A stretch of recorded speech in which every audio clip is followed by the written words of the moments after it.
नमस्कार, स्वागत है आपका बिहार समाचार में। बिहार में शराबबंदी को अब खत्म करने की बातें हो रही है। बिहार में शराबियों के लिए बड़ी खबर है। दरअसल जीतन राम मांझी जी ने बिहार में शराबबंदी को खत्म करने का ऐलान कर दिया है। बिहार में शराबबंदी कानून में संशोधन करने का ऐलान कर दिया है। दरअसल बिहार में अब महागठबंधन की सरकार है और महागठबंधन के सारे नेता यही चाहते हैं कि बिहार में शराबबंदी कानून खत्म हो जाए। खुद राजद सुप्रीमो लालू प्रसाद यादव ने भी कहा है कि मैंने तो मुख्यमंत्री जी को पहले ही कहा था कि शराबबंदी कानून में आगे चलकर काफी ज्यादा मुश्किल होने वाली है, काफी ज्यादा दिक्कतें आएगी, अतः शराबबंदी कानून को अभी ही खत्म कर दे नीतीश कुमार। लालू यादव ने कहा है कि नीतीश कुमार जी ने उस समय मेरी बात नहीं मानी और अब पूरे बिहार की जनता इसका खामियाजा भुगत रही है। वैसे बड़ी खबर है कि अब लालू यादव की सरकार बनने के बाद फिर से बिहार में शराबबंदी को खत्म किए जाने की बातें होने लगी है। और इधर तेजस्वी यादव ने खुद भी कई बार मांग कर दिए हैं कि शराबबंदी कानून को खत्म कर दिया जाए। पूरा राजद यही चाहता है कि शराबबंदी कानून खत्म हो जाए। और अब महागठबंधन की सरकार से ही जीतन राम मांझी ने बड़ा ऐलान कर दिया है, जिसे सुनकर बिहार के पियंकर यानी शराब पीने वाले खुश हो जाएंगे। जीतन राम मांझी ने कहा है कि बिहार में शराबबंदी कानून में फिर से समीक्षा होनी चाहिए। फिर से शराबबंदी कानून की समीक्षा, यानी शराबबंदी कानून यदि ठीक नहीं है तो इसे खत्म किया जाना चाहिए, नहीं तो फिर से नियम में बदलाव होना चाहिए और गरीबों को शराब पीने की छूट दे देनी चाहिए। देखिए, बड़ी खबर है। जीतन राम मांझी ने मांग कर दिए हैं कि शराबबंदी कानून के तहत गरीबों को अब नहीं पकड़ा जाना चाहिए और जो भी बिहार के लोग यदि 250 या आधा किलो यानी पौवा या 2 पौवा शराब पीते हुए शराब के नशे में पकड़ा जाए तो उन्हें अब पुलिस ना पकड़े। देखिए, जीतन राम मांझी ने सीधा मुख्यमंत्री नीतीश कुमार जी से मांग कर दी है कि 250 ग्राम पीने वालों को नहीं पकड़ा जाना चाहिए। साथ ही जीतन राम मांझी ने फिर से दोहराते हुए कहा है कि बिहार में शराबबंदी कानून की समीक्षा होनी चाहिए। इसके साथ ही उन्होंने कहा कि बिहार में अभी भी शराब पीने के आरोप में गरीब लोग पकड़े जा रहे हैं और शराब के बड़े तस्कर आराम से बच जा रहे हैं। चाहे कितने भी लाखों चाहे कानून क्यों ना बना लिया जाए, लेकिन गरीबों के साथ इंसाफ नहीं हो रहा है। लगातार गरीबों को ही जेल में ठूसा जा रहा है। अतः बिहार के गरीबों को नहीं पकड़ा जाना चाहिए। बिहार के गरीब यदि 250 या आधा किलो शराब के नशे में या शराब के साथ पकड़ा जाए तो उन्हें पुलिस कुछ भी ना करे।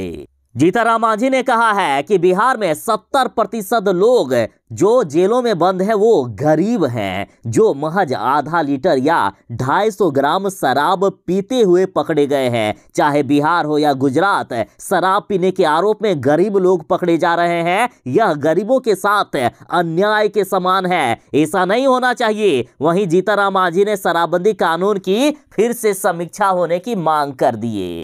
जीतन राम मांझी ने तो यहां तक कहा है कि पुलिस ब्रेथ एनालाइजर लगाकर लोगों की जो जांच करती है ना, तो ब्रेथ एनालाइजर मशीन भी एक मशीन ही है ना, कभी कभी गलत बता देता है, जिसके कारण निर्दोष लोग भी पकड़े जाते हैं। तो इधर प्रशांत किशोर की माने तो इन्होंने भी बड़ा ऐलान कर दिया है। प्रशांत किशोर ने कहा है कि नीतीश कुमार जी, आपने शराबबंदी लागू करके बिहार को बर्बाद कर दिया है। बिहार को हर वर्ष 20,000 करोड़ का नुकसान हो रहा है और आपको पता भी है कि 20,000 करोड़ का जो नुकसान हो रहा है तो सरकार इसकी भरपाई कहां से करती है? तो निर्दोष लोगों से, जो कभी शराब को हाथ भी नहीं लगाते हैं, उन लोगों को इसका खामियाजा भुगतना पड़ रहा है। जरा देखिए कैसे। देखिए, प्रशांत किशोर ने कहा कि सरकार ने बिहार जैसे गरीब राज्य में शराबबंदी लागू कर दिया है, जिससे बिहार सरकार के रेवेन्यू में हर साल 15 से 20,000 करोड़ का नुकसान हो रहा है, जिसकी भरपाई करने हेतु बिहार सरकार ने डीजल और पेट्रोल के दामों में 9 रुपए तक की बढ़ोतरी कर दी है। यानी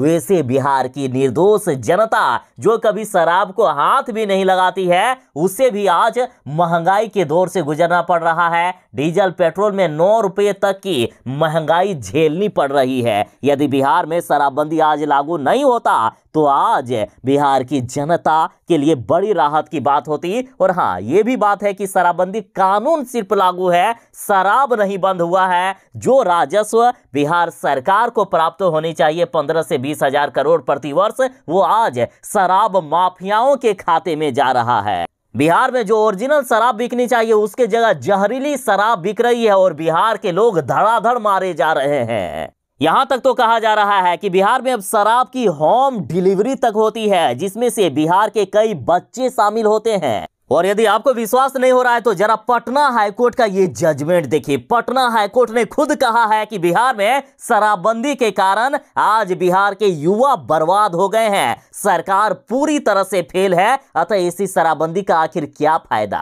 पटना हाईकोर्ट ने तो बिहार सरकार को खूब फटकार लगाई है। 20 पन्नों में फैसले सुनाए गए हैं। हाईकोर्ट ने कहा है कि बिहार में शराबबंदी कानून के कारण सबसे ज्यादा 18 से 35 साल के लोग जेल गए हैं। बेहद चिंताजनक बात यह है कि किशोर यानी 18 साल से कम उम्र के लड़के इस जाल में फंस गए हैं। शराब तस्करों के मरजाल में जिन लोगों को सबसे ज्यादा शामिल किया गया है वे किशोर यानी 18 साल से कम उम्र के लड़के हैं, जो सबसे ज्यादा शराब डिलीवरी में लगाया जा रहा है। शराब के केस में फंसे किशोरों की अनगिनत जमानत की अर्जियां से ये बात स्पष्ट रूप से सामने आई है। शराब तस्कर किशोरों को अपने धंधे में शामिल कर रहे हैं ताकि उन्हें कम दिनों की जेल की सजा हो, और इसका फायदा ये लोग उठा रहे हैं। देखिए, पकड़े भी गए तो किशोरों को कम ही दिन जेल में रहना पड़ता है और आसानी से छूट भी जाते हैं। तो इस तरह से नीतीश कुमार जी की शराबबंदी कानून के कारण लगभग सभी लोग भड़के हुए हैं। हाईकोर्ट ने भी नाराजगी जताई है। नीतीश कुमार की खुद महागठबंधन की सरकार में लगभग सभी लोग यही चाहते हैं कि शराबबंदी कानून को खत्म कर दिया जाए। भले ही अब तेजस्वी यादव के साथ नीतीश कुमार जी आ गए हैं, इसलिए तेजस्वी यादव ने अपने मुंह पर टेप चिपका रखा है। शराबबंदी कानून के बारे में अब कुछ भी नहीं बोल रहे हैं। लेकिन जब नीतीश कुमार जी बीजेपी के साथ थे तब कोई भी दिन ऐसा नहीं जाता था कि तेजस्वी यादव या फिर राजद नेताओं के द्वारा शराबबंदी कानून को खत्म करने की बातें ना होती थी। खुद लालू यादव ने कई बार शराबबंदी कानून को खत्म करने की बात कह रखी है। तो ये थी फिलहाल तक एक बड़ी खबर। और हाँ, आप शराबबंदी कानून के बारे में क्या राय रखते हैं? अपनी राय जरूर ही बताइएगा। क्या बिहार में शराबबंदी कानून को लागू रखना चाहिए या इसे खत्म कर देना चाहिए? क्या ऐसे शराबबंदी कानून का कोई फायदा है? जो शराबबंदी कानून लागू ही नहीं है, इसमें कई त्रुटियां हैं। तो चलिए मिलते हैं बस थोड़ी ही देर में नई खबरों के साथ, नई अपडेट के साथ। तब तक के लिए दीजिए इजाजत। बाय। जय हिंद। भारत माता की जय।